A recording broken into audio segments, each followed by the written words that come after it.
नमस्कार, मैं त्रिभुवन चौहान और लोकार्पण में आप सब लोगों का स्वागत है। अभी हम आ रखे हैं उसी धरना स्थल पर जहां 2 दिन पूर्व भी थे। आज दरअसल मैंने इनको जब विधानसभा चौक पर देखा और विधानसभा चौक पर समस्त एलोपैथिक जितने भी हमारे प्रशिक्षित बेरोजगार भाई हैं सब धरना प्रदर्शन कर रहे थे। उसके बाद मुझे फिर से लगा कि एक बार इनके पास आऊँ और यहाँ पर आके मुझे पता चलता है कि यहाँ पर कोई और नहीं बल्कि भावना पांडे भी मौजूद है। तो आइए उनसे भी बात करते हैं और जानते हैं कि क्या कुछ इनके दिमाग में भी चल रहा है। प्रशिक्षित बेरोजगार संघ एक जो काफ़ी दिनों से धरना चल रहा है, यहाँ पे फार्मासिस्ट का, एलोपैथिक के सारे फार्मासिस्ट हैं और बहुत दिनों से ये धरना प्रदर्शन कर रहे हैं। पहले 1-2 कूच भी कर चुके हैं और आज सबसे बड़ी बात उनके साथ मातृ शक्ति का जुड़ना हुआ है और भावना पांडे स्वयं उनसे मिलने आई है उनके धरना स्थल पर। तो जानना चाहते हैं कि भावना पांडे जी, आप यहाँ पर आए हैं तो क्या मकसद से आप आए हैं यहाँ पर?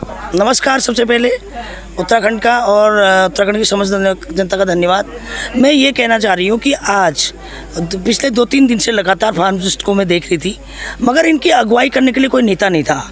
और जब तक कोई नेता अगुवाई नहीं करेगा, इन नेताओं के कान में जू नहीं रेंगती है। तो तब मैंने देखा कि मेरे को फार्मासिस्ट की भी लड़ाई लड़नी चाहिए। देखिए, मैं फार्मासिस्ट हूँ, उपनयन हो, कोई भी हो उत्तराखंड का, मेरा भाई बहन अगर सड़कों पर आएगा तो मैं उनके साथ सड़कों पर आऊँगी। और इन नेताओं को मैं सबक, हम लोग सब लोग, मैंने लास्ट टाइम भी बोला था जब आशा कार्यकर्ता का होता, उस समय मैंने बोला था कि जब तक हम सारे लोग एक नहीं होंगे उत्तराखंड के लोग, तब तक इन नेताओं को सबक नहीं सिखा सकते। आज फार्मासिस्ट की 21,000 लोगों की, देखिए 21,000 पद खाली हैं, इन्होंने भर्तियां नहीं की। और हरीश रावत ने 600 पद किए थे तो वो भी भाजपा सरकार ने खारिज कर दी। तो मैं इनसे पूछना चाहती हूँ, सामूहिक केंद्र तुम्हारे अस्पताल नहीं, तुम्हारे 10-10 बेड के हॉस्पिटल नहीं, आप मुझे ये बताओ कि 60,000 करोड़ का जो कर्जा क्या बनाया, कहाँ गए हो पैसे? जब तुम सामूहिक केंद्र नहीं बना सकते, तुम 10 बेड के हॉस्पिटल नहीं बना सकते, 21,000 तुम्हारे पास भर्तियां, तुम नौकरियां नहीं दे सकते, तो भाजपा और कांग्रेस को हम झेल क्यों रहे हैं? मैं यही सवाल आप लोगों के माध्यम से पब्लिक से करना चाहती हूँ। और आज फार्मासिस्ट ही नहीं, उसके अलावा आज इनका काम आशा कार्यकर्ताओं से लिया जाता है और इनको घर में बिठा रखा है क्योंकि इनको तनख्वाह देने के लिए बस सरकार के पास पैसे नहीं है, इनके कोई विजन नहीं है। अरे मैंने इनसे लास्ट टाइम भी कहा, जब तक आप अपने आप में कोई PSU कंपनी नहीं बनाएंगे, पैसा जनरेट नहीं करेंगे, नीतियाँ नहीं लाएंगे, तो आप इनको तनख्वाहें कहाँ से देंगे? मैं सवाल पूछना चाहती हूँ धामी जी से। धामी जी, तो मैं कोई वीडियो बनाती हूँ तो 3 दिन में उसका आदेश कह देते, वो काम हो गया सोशल मीडिया में। धामी जी सुन लीजिए, आप, मैं आपको बताना चाहती हूँ कि आपने आशा कार्यकर्ताओं में भी जिस दिन मैंने रैली की थी, उस दिन आपने ये कहा था कि भाई इनका मैंने काम कर दिया है, ठीक है। उसके बाद इनका शासनादेश अभी तक नहीं हुआ, अभी तक। और आशा कार्यकर्ताओं से इन फार्मासिस्ट भाई बहनों का काम लिया जा रहा है और इनको घर में बिठाया जा रहा है। और इनका अभी कहना एक बहन का मुझे है कि आशा कार्यकर्ता कोई पढ़ी लिखी थोड़ी है, वो बेचारी कलर के हिसाब से दवाइयाँ दे रही है, कौन सा रंग की दवाई, अब बताइए उनका क्या दोष है? तो दुर्भाग्य में है उत्तराखंड का पहाड़ी। बिल्कुल, बहुत बड़ा दुर्भाग्य है, इतना बड़ा दुर्भाग्य इस उत्तराखंड के लिए। तो मैं कह देना चाहती हूँ भाजपा और कांग्रेस को, ये लड़ाई जारी रहेगी। अभी मैंने आपको बताया था पिछली बार भी, एक भावना यूनियन बनने वाली, वो भी मेरी एक आशा कार्यकर्ता बहन ने मुझे वीडियो भेजा था, हम सब भावना यूनियन के नीचे काम करते, तो मुझे नाम अच्छा लगा। उसके बाद मैंने आज ऑटो यूनियन से भी, ऐसी मैं फार्मासिस्ट भाइयों से कह रही हूँ, तो सरकार भी सुन ले, भाजपा भी सुन ले, और खास तौर से हरीश रावत जी सुन ले, ये हाथ गले की पट्टी मत बांधना। अब ये पब्लिक इतनी दौड़ाएगी, तुम्हारी गले की पट्टी उतर जाएगी अपने आप। ये कांप के खाना खाते हो ना ठेली में जाके। पहाड़ी लोगों को इमोशनल मत बनाओ, ये पहाड़ी लोग हैं, ये सब दिखाओ जरा वीडियो में, ये सब हमारे पहाड़ के आदमी हैं। और मैं बता देना चाहती हूँ भाजपा को भी, कांग्रेस को भी, जो है आज के बाद में भावना यूनियन इस फार्मासिस्टों के लिए काम करेगी। जहाँ पर ये जाएंगे वहाँ पर मैं खड़ी होंगी। यही नहीं, हम सारे उत्तराखंड के युवा, क्योंकि मैं इस उत्तराखंड की बेटी हूँ, ये भी मेरी बहन है, ये भी मेरे भाई हैं। और इसके साथ मैं कह देना चाहती हूँ, इनका फार्मासिस्टों की 3,000 भर्ती निकालनी पड़ेगी, 3,000 भर्ती निकालनी पड़ेगी और शासनादेश निकालना पड़ेगा। ये भर्ती, ये लॉलीपॉप नहीं चाहिए। नहीं, पिछली बार भी जैसे आशा कार्यकर्ताओं के साथ आपने बड़ी एक रैली की थी, उसके बाद एक शासनादेश आया था, या फिर केवल एक उम्मीद जगी थी कि 13,000 उनकी तनख्वाह की गई है, उसके बाद उसमें क्या हो रहा है? उसको जोड़ जाड़ के इन्होंने 13,000 बनाई थी, पहले 2,000 मिलती थी। मैंने उनको कहा था कि कम से कम मनरेगा के बराबर सैलरी होनी चाहिए, कम से कम भोजन माता की भी, आशा कार्यकर्ता की भी और आपके आंगनबाड़ी की भी। मगर इन्होंने क्या करा मुख्यमंत्री ने आदेश तो कर दिए, मगर यहाँ पर कैबिनेट जो करती है वो शासन कभी नहीं करता। यहाँ पर दो चीज़ें हैं, शासन के लोग अटका देते फाइल। तो मैं मुख्यमंत्री से कहना चाहती हूँ, स्पेशली आप आशा कार्यकर्ता को भी और फार्मासिस्ट की भर्ती निकालिए, अगर भाजपा को थोड़ा सा भी अपनी जमानत बचानी है, वरना ये पब्लिक, ये उत्तराखंड भाजपा और कांग्रेस को बाहर करेगी सबको। तो हमारे साथ यहाँ पर एलोपैथिक जो संगठन महासंघ है, इनके अध्यक्ष भी हैं मौजूद। सर आपका क्या नाम है? महादेव गौड़।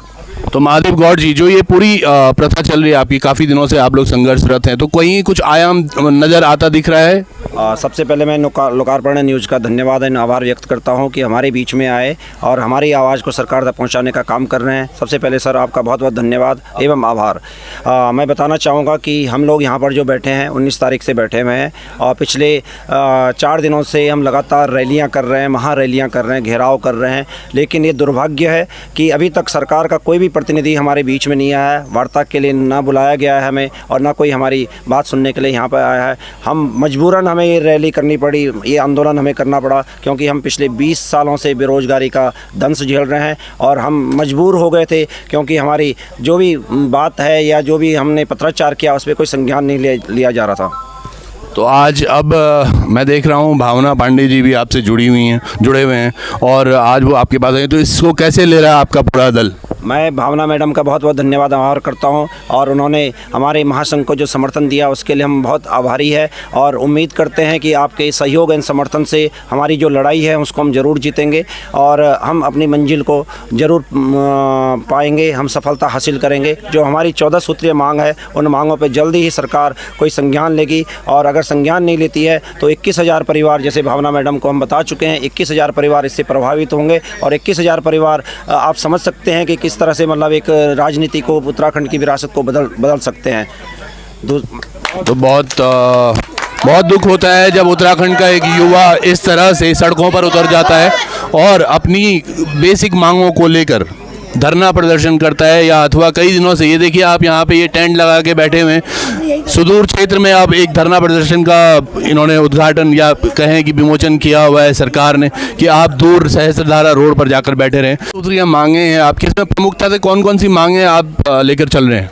सर सबसे पहले प्रमुख जो हमारी मांग है, वर्षों से विभाग में कई पद रिक्त पड़े हुए हैं और उन रिक्त पदों पे भर्ती प्रक्रिया प्रारंभ नहीं की जा रही। आप देख रहे होंगे कि सरकार दावे कर रही है कि 24,000 भर्तियां करने जा रही है, उसके बहुत सी भर्तियों के विज्ञापन भी जारी किए गए, लेकिन सिर्फ हमारा एक संवर्ग ऐसा है कि किसी भी भर्ती में उस संवर्ग का कहीं नामो निशान नहीं है। हम सरकार से यही पूछना चाहते हैं क्यों नहीं वो भर्ती प्रक्रिया प्रारंभ की जा रही, जबकि वर्षों से वो पद विभाग में रिक्त पड़े हैं।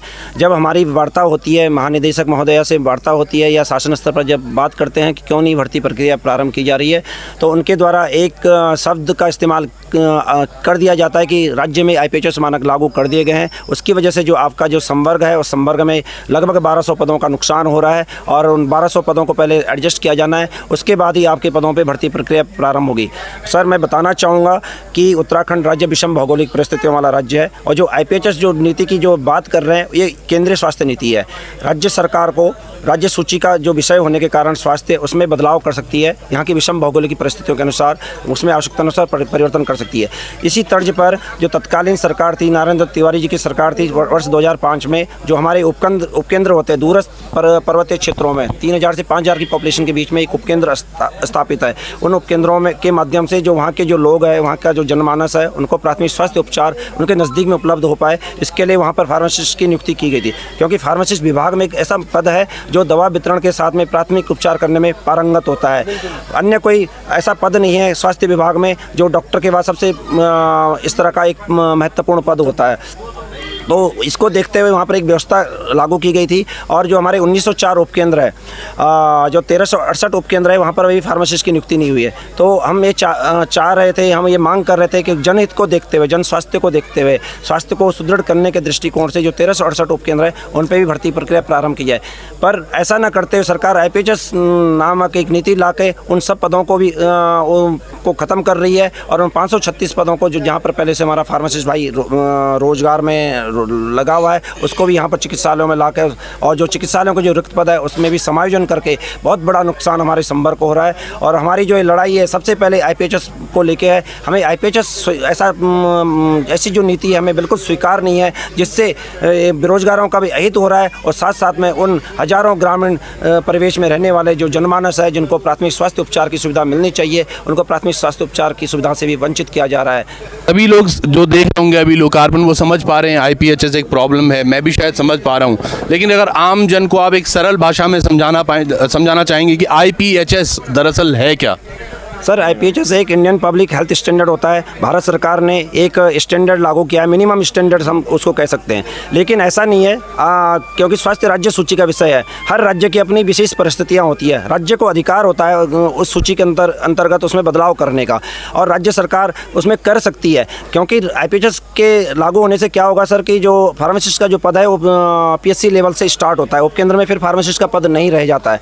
आप समझ सकते हैं कि जो हमारा जो विषम भौगोलिक परिस्थितियों वाला देश है, जो हमारी जो PSC है 40 से 50 किलोमीटर की दूरी पे PSCs होती है, और 40 से 50 किलोमीटर की दूरी के बीच में हमारे सैकड़ों गांव आते हैं, और उन सैकड़ों गांवों तक वहां तक पहुंच पाना असंभव होता है। लोग छोटी छोटी जो समस्याएं उनकी होती है और उसमें लापरवाही लोग बरतने लग जाते हैं, और जो छोटी समस्याएं जब उन पर लापरवाही बरती जाती है तो गंभीर समस्या का रूप धारण कर लेती है, और उस वजह से उनको फिर नीचे प्लेन्स की तरफ भागना पड़ता है, और गंभीर समस्या कभी इस तरह से हो जाती है कि वो नाइलाज हो जाती है और लोगों को अपनी जान से भी हाथ धोना पड़ता है। तो सरकार से हमारी यही विनती है, यही अनुरोध है, क्योंकि पर्वतीय क्षेत्र के जनमानस को, और सबसे बड़ी चीज़ है कि पलायन को रोकने के दृष्टिकोण से, क्योंकि स्वास्थ्य एक महत्वपूर्ण विषय है, हमारा मौलिक अधिकार है, और उस मौलिक अधिकार को उन लोगों से न छीना जाए जिनके लिए हम सरकारें बनाते हैं। आज सरकारें आती रहती है, जाती रहती है, और चुनाव के समय में किसी भी सरकार के पास इस तरह का जो मुद्दा होता है, जो मूलभूत जो मुद्दे हैं वो एजेंडे से गायब रहते हैं,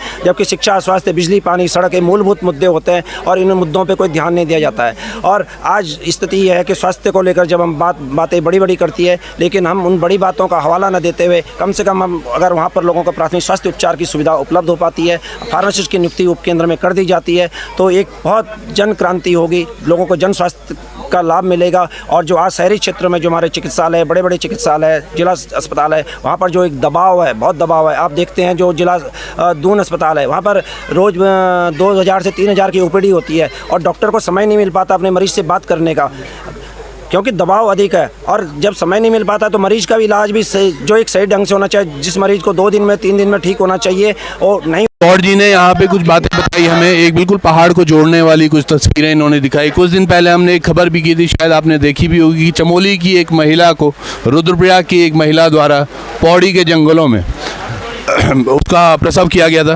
तो इसी दर्द को समझते हुए शायद आज भावना पांडे भी यहाँ पर हैं, तो भावना पांडे से हम बात करना चाहेंगे कि भावना जी, हाँ वो प्रसव भी फार्मासिस्ट ने किया, हाँ। तो भावना जी, जिस तरह से आज की तारीख में पहाड़ों पर एक दुर्दशा छी है सारे मेडिकल व्यवस्थाओं को लेकर, उस पर आप इन लोगों के साथ खड़ी भी दिख रही हैं, और साथ के साथ क्या कुछ और आपके ऐसे कुछ प्लान्स भी हैं कि स्वास्थ्य सुविधाओं को लेकर आप कुछ कर पाएँ जनता के लिए? देखिए, मैंने अभी इन लोगों, आप लोग सुनिए, मेरा एक बेटा है, मैंने आपको जैसे बताया कि मैंने 200 क्लिनिक मुझे बनाना है। जब ये कोरोना की दूसरी लहर आई तो उस समय मैंने देखा कि पहाड़ों में पैरासीटामोल नहीं है और आपकी दवाइयाँ नहीं है, और लोग हवाई जहाज में पैरासीटामोल भेज दे रहे हैं, तो बड़ी हंसी आई मुझे। तो मैंने उस समय सोचा, और लोगों ने करोड़ों रुपए की पैरासीटामोल रिजर्व कर ली, तो कमी हो गई पहाड़ों में। आप ये देखिए, नारायण बंगड़ मैंने लोग भेजे, सरकारी टीम भेजी, वहाँ गांव में लोग बीमार थे, दवाइयाँ नहीं थी। अब जैसे कि आप फार्मासिस्ट बता रहे हो, सामूहिक केंद्रों में दवाइयाँ नहीं है, क्लिनिक में दवाइयाँ नहीं है, और मैंने उसको लेके सोचा कि आज मैं आप लोग उसके से मिलने का मेरा पर्पज़ भी ये था कि मुझे 200 फार्मासिस्ट चाहिए, क्योंकि मैं 200 अपने बेटे के नाम से 200 क्लिनिक बना रही हूँ, एक विधानसभा में 4, और जो 8-10 बाई 10 की शॉप होगी उसमें मुझे एक फार्मासिस्ट चाहिए, एक कंपाउंडर चाहिए। उसमें मैं जेनरिक दवाइयाँ फार्मासिस्ट के लाइसेंस से लेकर सर्दी, जुकाम, बुखार, खांसी, उल्टी, दस्त, ये मेरे पिछले 2 महीने से लगातार मैं वीडियो बोल रही हूँ। और 200 मैंने अभी, जैसे बरसात ख़त्म होती है, मैं पहाड़ों में सितंबर फर्स्ट वीक से, जैसे बारिश कम होगी, रास्ते टूट जा रहे हैं पहाड़ों में, नहीं आदमी आ जा पा रहा है, तो मैं 200 क्लिनिक बना रही हूँ उत्तराखंड में, और 200 क्लिनिक में कम से कम 200 फार्मासिस्ट तो मैं आज चाहिए मुझे। और मेरा आज आप लोगों से मिलने का मकसद भी ये था कि मैंने सोचा कि सारे विधानसभाओं से मुझे फार्मासिस्ट मिल जाएंगे और आप अपने साथ एक मुझे कंपाउंडर भी दे सकते हैं, जो आपको पता होगा, एक कंपाउंडर एक फार्मासिस्ट। उसमें मैं क्या करूँगी, जेनरिक दवाइयाँ सब सारी रखें, उसके बाद हम महिला प्रेगनेंसी किट रखेंगे, उसमें पट्टियाँ रखेंगे, उसमें सर्दी जुकाम बुखार ये तो दवाइयाँ हो गई सारी। उसके अलावा मैं उसमें रखूँगी ऑक्सीमीटर, आप शुगर मशीन और आपका बीपी मशीन। तो अगर कोई उस क्लिनिक में जाएगा उत्तराखंड का, जिसको पटवारी लिख के देगा और जिसको एसडीएम लिख के देगा कि उसकी कोई आय नहीं है, उसको हम फ्री ऑफ कॉस्ट देखेंगे।